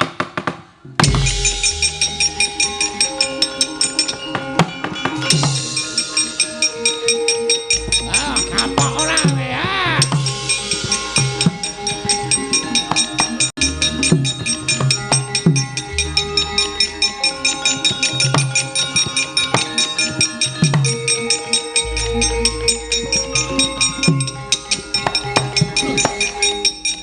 Pukulun Bathara Guru panjenengan kirang tanggung jawab. Padahal kula sampun positif mengandung. Pukulun Bathara Guru teng pundi Semar, teng pundi Ponokawan Petra karo Bagong. Sampeyan ora menehake Gareng. Sampeyan ora menehake Gareng Petra Semar aja klakon dosa ana dewa tak. Aduh lali. Ono dewa tak ingel leganing atiku. Janaka aja kaya bocah cilik. Aku pancen udu bocah cilik. Iki wis tuwa, iki wis gedhe. Nek sampean ra kena dikandhani aja takon dus. Lakon kene margane pati mopul. Aduh mati aku.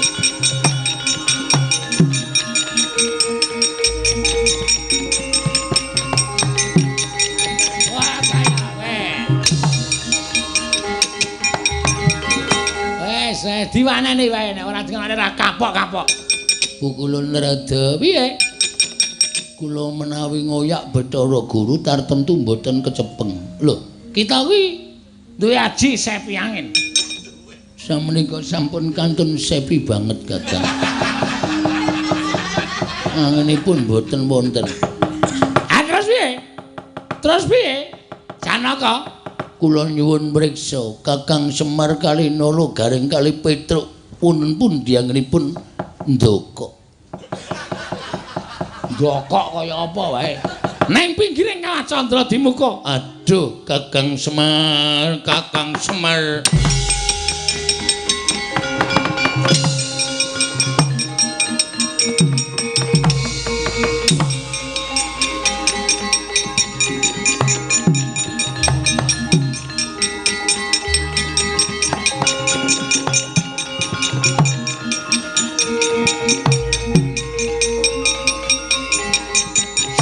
Suram Dewangkara Genggen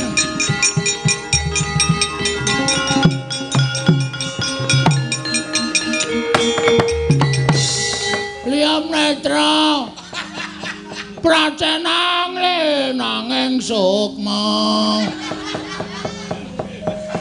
moksang triya betapa malang nasibku semenjadi tinggal Semar aku sendiri tak begitu ku dihina dan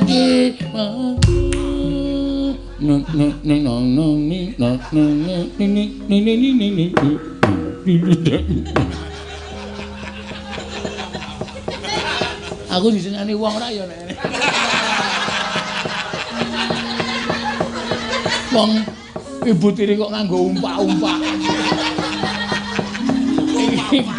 Nek do nonton miso-miso kabeh. Aduh, Kakang Semar. Nala Garang Petruk Bagong.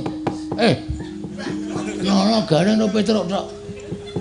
Bagong ora melu Kakang Semar.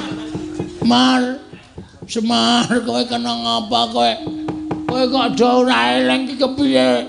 Tak tibane Tirta Kamandanu. Mesti kowe padha eling Purwodaksina. Yakin aku ora bakal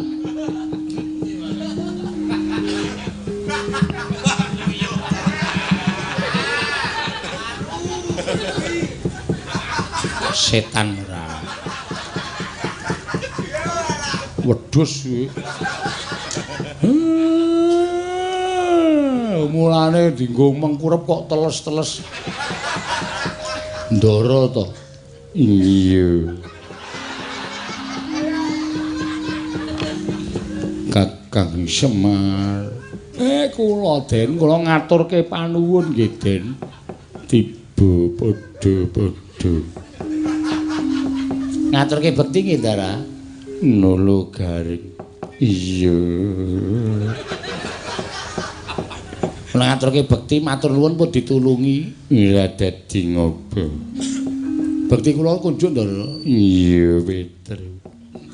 Ora dadi ngopo.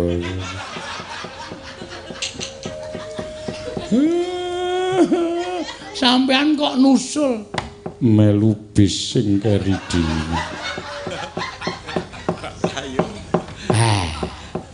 Nek mboten nonton sampean mboten ajeng pancen Bathara Guru ki setan. Disuguhi panganan kok. Lah kok dadi ana wisa racun daru beksi nganti semrepet. Wis tak tambani Kakang Semar. Nggih. Wong keracunan kuwi tambane ming degan abang. Degan abang? Iya. Lah iki wau banyu degan abang. Kok mbegagah tak gimbul. Nggih, matur suwun, matur suwun. Sembah nuwun, Ndara. Kula wis slamet. Kakang Semar. Kula. Suarane Ndaramu kok dadi kaya ngene. Suarane Ndara kok dadi galur ya, Tru. Oh, enggak kulon praga kok. Iya. Oh, setan ki ora. Galur banget. Enten napa, Den? Kayangan kok ana kepik. Mlebu ning cangkem Kakang. Mboten napa-napa niki dinggo. Dinggo mbangane ora ana samben. Dinggo mil-mil. Mil-mil. Nggih. Terus pripun Kakang Semar? Kula aku mitulungi Kakang Semar tak trimangi Bandayuda karo pukulun Bathara Guru. Nggih, iya. Lah saniki guru teng pundi? Ning sekolahan. Sik Pak. Aku kok curiga to iki. Ya anggere jak serius kok nglece, jak serius kok menggok iki. Wis tak takonane. Ndara saged unggul kalih Bathara Guru? Iya, Petruk. Aku ditampani guntur geni guntur angin ora apa-apa. Mboten napa-napa? Ora, nyatane ora ana awakku sing babak. Bucik. Cik. Toyo wis kena iki kudu ndoro iki. Ayo diteruske terus dititik terus. Bucik napane? Bucik kulite butung balunge suwek jari. Oh. Terus sampeyan iso ngalahke Putulung Bathara Guru ngangge napa? Nganggo arit. Sik, mundur, Mak, mundur. Ndur. Ora ana Janaka kok nggawa arit ki ora. Ndur rene. Jan piyayi yang bagus sih. Iya.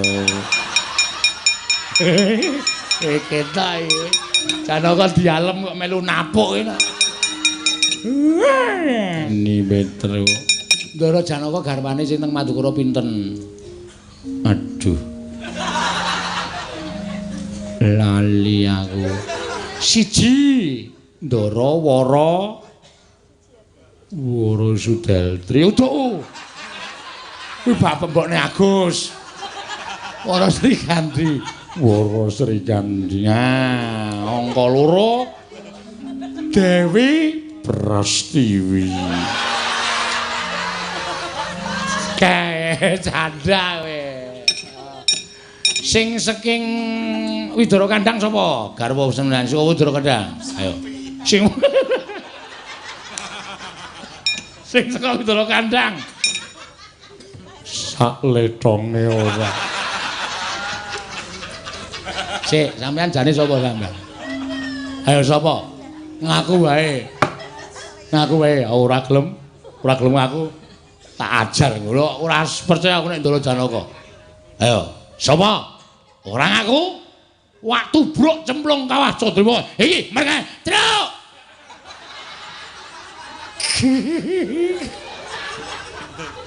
Era Pak iki.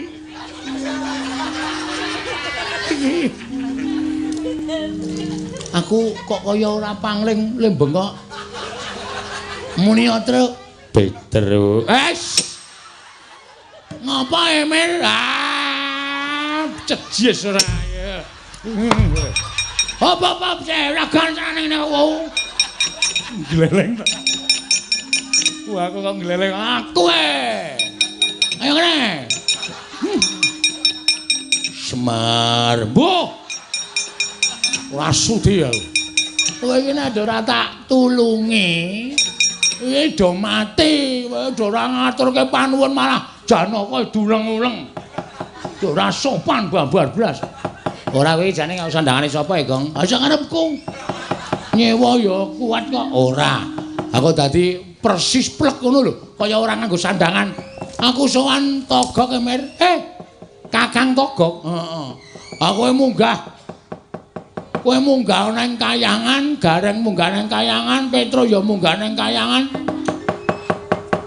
Aku susah. Aku kaya kelangan sedulur. Terus aku sowan ngersane Siwa Togok. Oh, bar kuwi aku njaluk tulung Watogok. Wah, adimu arep mati. Arep mati ngopo? Munggah nang kayangan.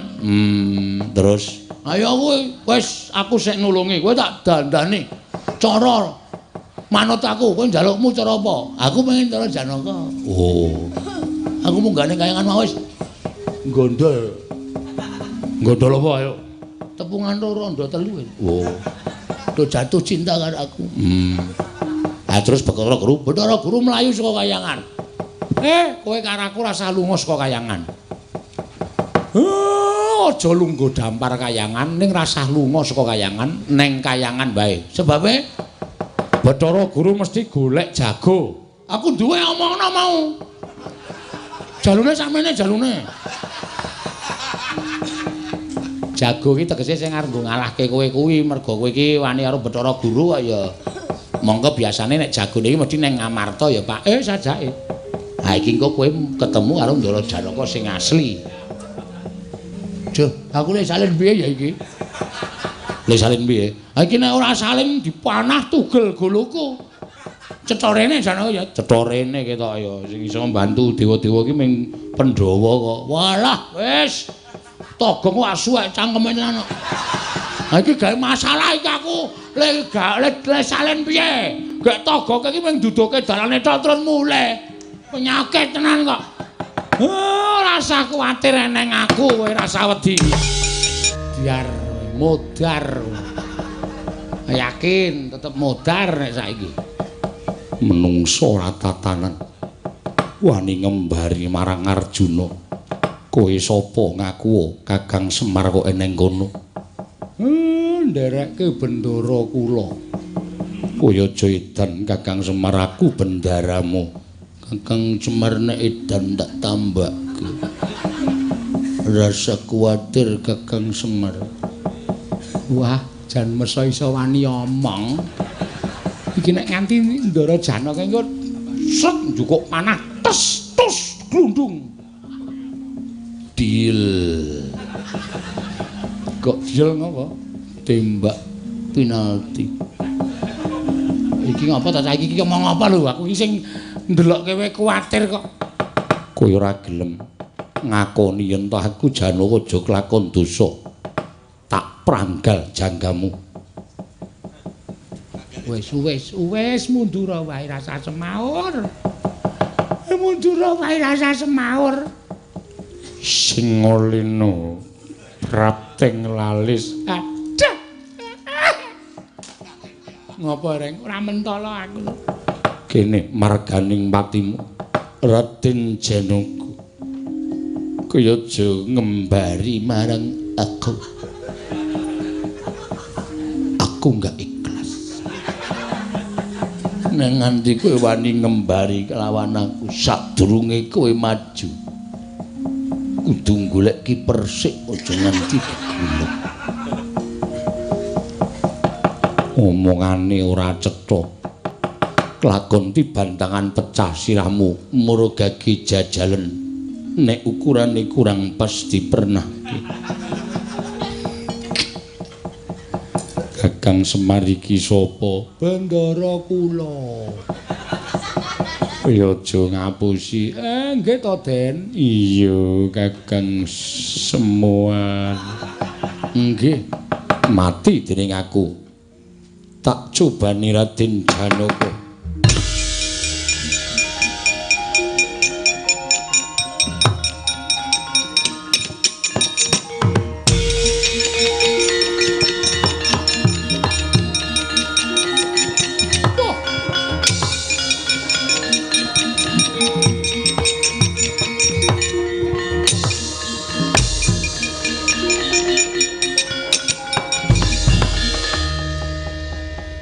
Raden Janaka, aku ora bakal merjaya kelawan wong kang wis ora duwe kekuatan.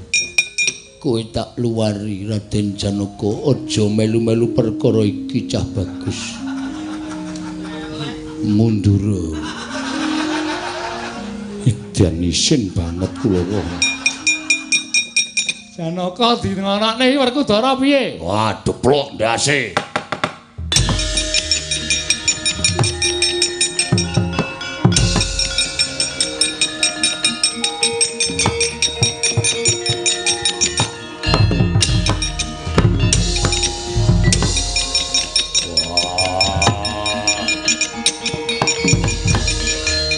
Dan wah sikilku dijawel aku iso klumah.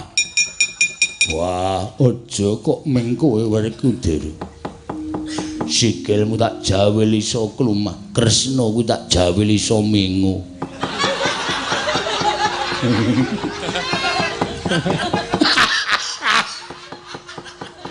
Ngapae, Tru? Arep guyu aku guyu trimo lunga. Dijawel iki ya mesti mengo ae. Masa dijawel kok ora mengo. Arep ngopo kowe Natandawati? Adi-adimu wis padha kalah kabeh. Kowe wani karo aku? Sing tak wedeni apamu? Kowe wani karo aku apa kira-kira kowe kuat nampani senjata cakra? Ora kuat tak becak. Kowe kuat nampani pusakaku Kyai Kesawa? Kowe dadi buta, aku dadi semut. Semut mlebu ning irunging buta. Tak grogoti otakmu kuwi tekaning pati. Edan iki Janaka iki sekolahane ndi ya Werkudara? Ora weruh. Wah jengkel aku weruh ket mau. Wah nggugu karepe dhewe. Njupuk godho rujak polo. Njupuk ning sing pedhes. Wah setan. Marai mangkel ya omongane. Oh iya. Rujak polo kok padake rujak apa? Muni sing pedhes. Semar, ora cengengesan kowe. Semar, maju rene.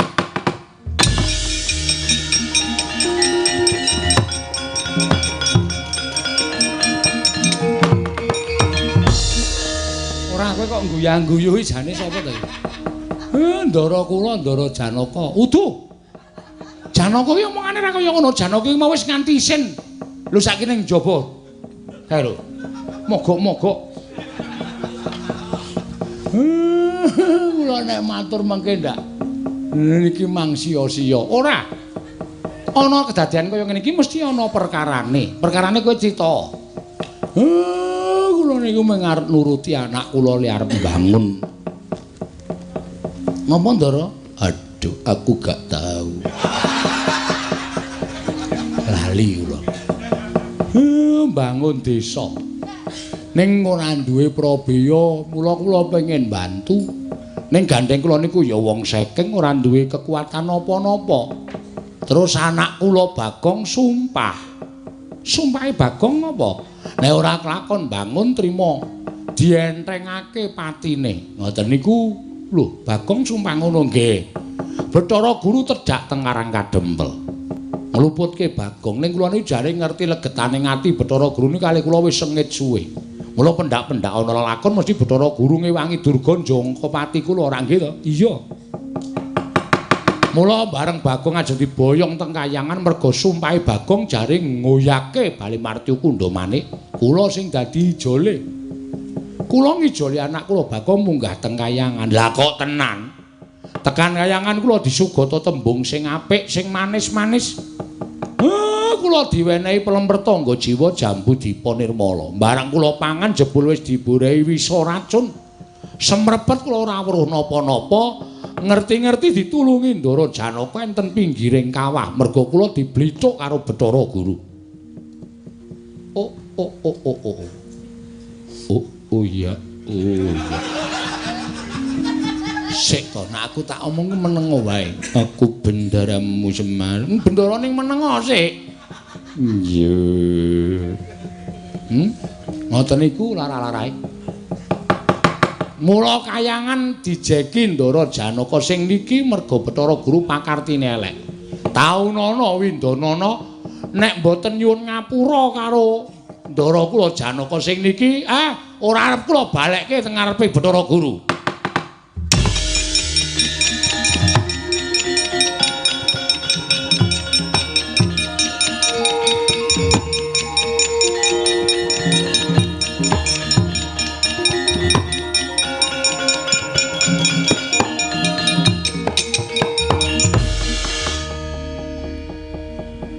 Kakang Semar kula sampun midhanget ngendikanipun Kakang Ismaya.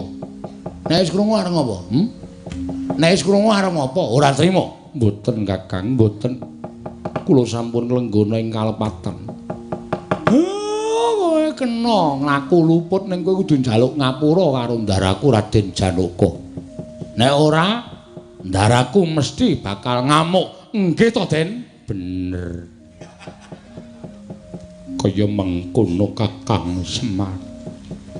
Arjuna Janaka. Janaka Permadi. Permadi Janaka Arjuna ulun nyuwun pangapura. Sepira keluputan ulun diagung pangaksama Bugulun Bathara Guru. Lah dadi kabeh wis tinemu padha-padha. Iya Arjuna nyun ngapura nek aku ora basa karo sampeyan. Iya Janaka ora dadi ngopo.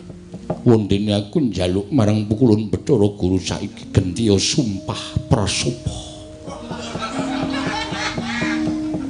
Ulun kudu sumpah kepiye? gandeng sing mbok jangka patine ingkang awal mulane kawiwitan sing bakal mbok pateni kuwi Bagong mongko Bagong kagak luput mula kang dadi penjangkaning Bagong Bathara Guru ngendika kabeh waragate saka kayangan menengo wae Semir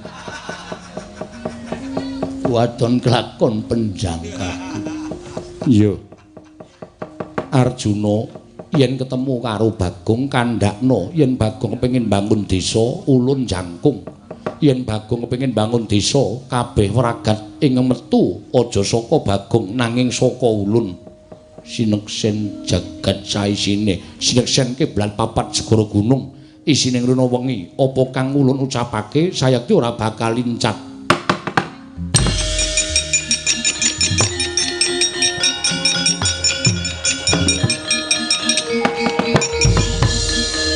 Kakang Semar Kakang Semar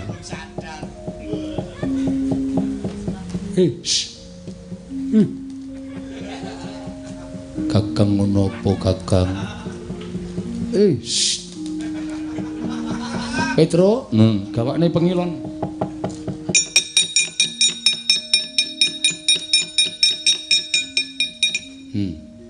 aduh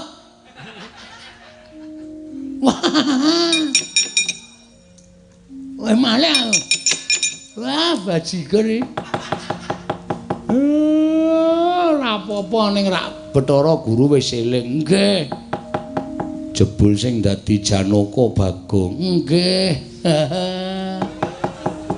mula kok aku dikon sumpah sampeyan mau baca sumpah lho iya niki manjere lho DP dulu mengko tumbas semen kalih gesik iya Bagong mengko bakal ndak paringi nggih matur sembah nuwun Kang mangkono padha baliya marang jagat ulun njaluk pangapura Kakang Semar ulun nyuwun pangapunten Petruk aku njaluk ngapura Bagong ulun tetep bakal netepi apa kang dadi janji ulun Bagong nggih ngesta ya Maryam mulai ya ndak serah dicemplungke kawaca ndak ya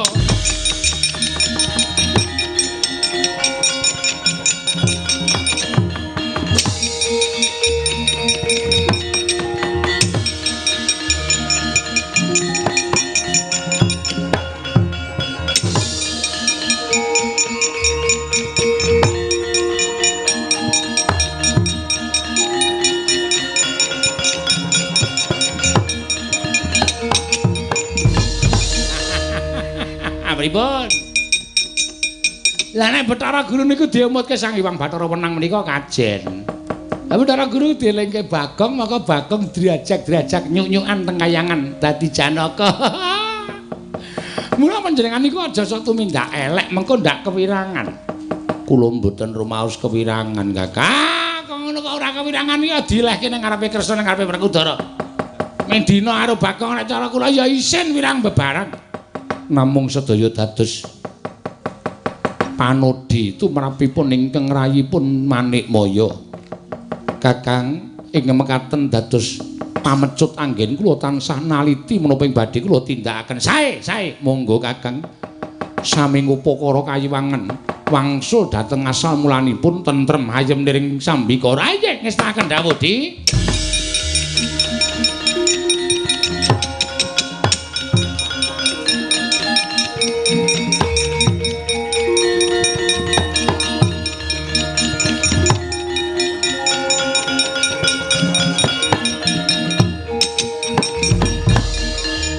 wis gek matur. Gek matur. Kakang Semar, kula isin tenan aku.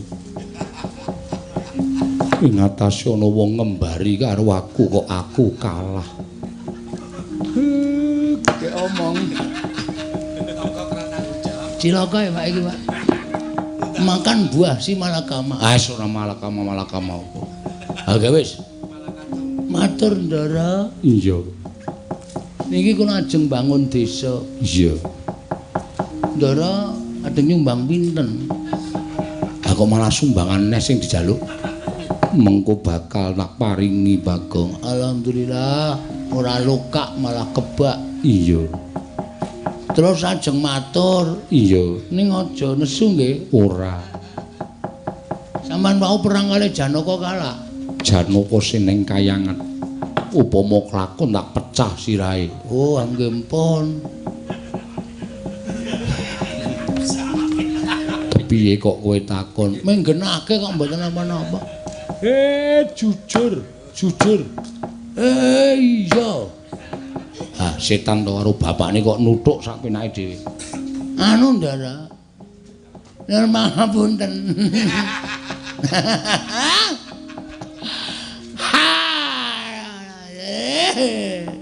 Ngopo Bagong? Kowe kok guyu? Nek kowe guyu, aku seneng atiku. Matur suwun. Nyen dajanane kula langsung aja. Piye kurang cetha? Waduh cilaka iki tenan mesti pers iki yakin. Nuwun sewu sing dados Janaka teng kayangan wau kula. Ning sebabe wonten kok Ndara. Sebabe wonten. Apa to sebabe kok kula dadi Janaka niku wonten? Dados Ndara ampun duka riyen kalih kula. Jalarane wonten apa to kok nganti kula dadi Janaka teng kayangan niku amargi ngenten nggih Ndara. Sejatosipun Ndara Ndara niku sae sanget kok piyane. Niku ngenten. Ngenten nggih Ndara. Wah jane abot tenan tangane iki. Mer wangi mer. Lah ditutukke ning ndasmu. Wah, amargi kula ngewangi Semar. Semar ngopo? Semar dipejahi. Karo sapa? Oleh PLN. Anu napa? Oleh Bathara Guru. Terus kula nguripke Semar. Terus kula dadi Janaka. Sing ndadekke ku Janaka sapa? Sing ndadekke Janaka Siwa Togok. Ndadak ngene togok iki. Lah kula ora ndek kanca. Sing ngewangi kula nggih Mpok Togok. Nek ra sedaya manggih Padang. Ati balen iki tanganku aja digoceki sak penake dhewe. Nek tok goceki aku ora iso ngopo-ngopo. Beda bendara. Nyuwun pangapunten. Ya ora dadi ngopo. Alhamdulillah. Selamat. Gong delok golek Ndara Werkudara. Kowe ngapa itu tumbak cucukane? Ora ngerti mau takokke kok Bagong endi terus kula golekke aku ngono. wah bandem dasmu lho, Tru. Mbok ora golek sengsaraku. Aku wis entuk sumbangan saka kayangan barang ora gawe sengsara ndak tuman. Ah, sama. Ora ono.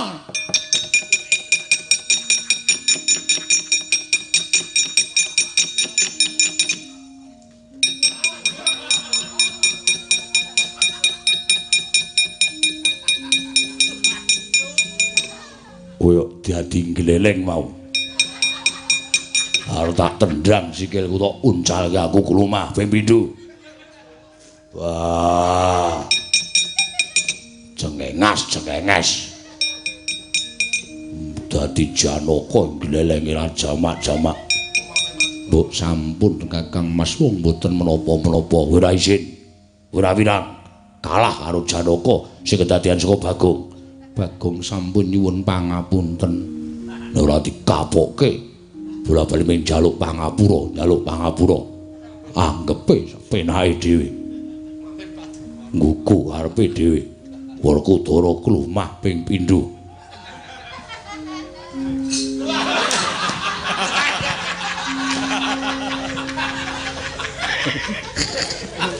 Mencolot saltoe, main coprae. Waduh.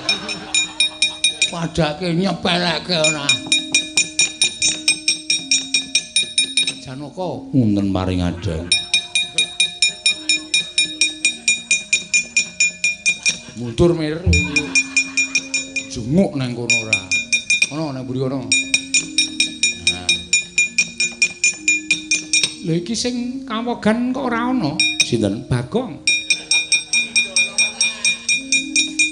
Alah meneh. Ora sing arep ngalahke kowe iki sapa? Wong aku ora ngopo-ngopo. Lah nek aku perang kuwi kowe tak salahke wong aku ora perang kok. Ngono kuwi lho wong jiwa besar iki ngono kuwi. Ora kaya kae sing gedhe dhuwur kae. Nesu kok barang dikalahke kok wong kok ora entuk kalah, Werkudara iki ora entuk kalah wae piye? Rewek. Cuwek ndasmu. Wah, Gong iki. Mbok wis ngopo to? Bagong, Nun. Kejaba kayangan iki ya bendaramu kabeh. Nggih. Nek kowe pengen bangun desamu aku ya bakal bantu. Ah, tenane iya aku ki bendaramu. Wah, seneng tenan aku bakal kelakon tenan tak bantu donga.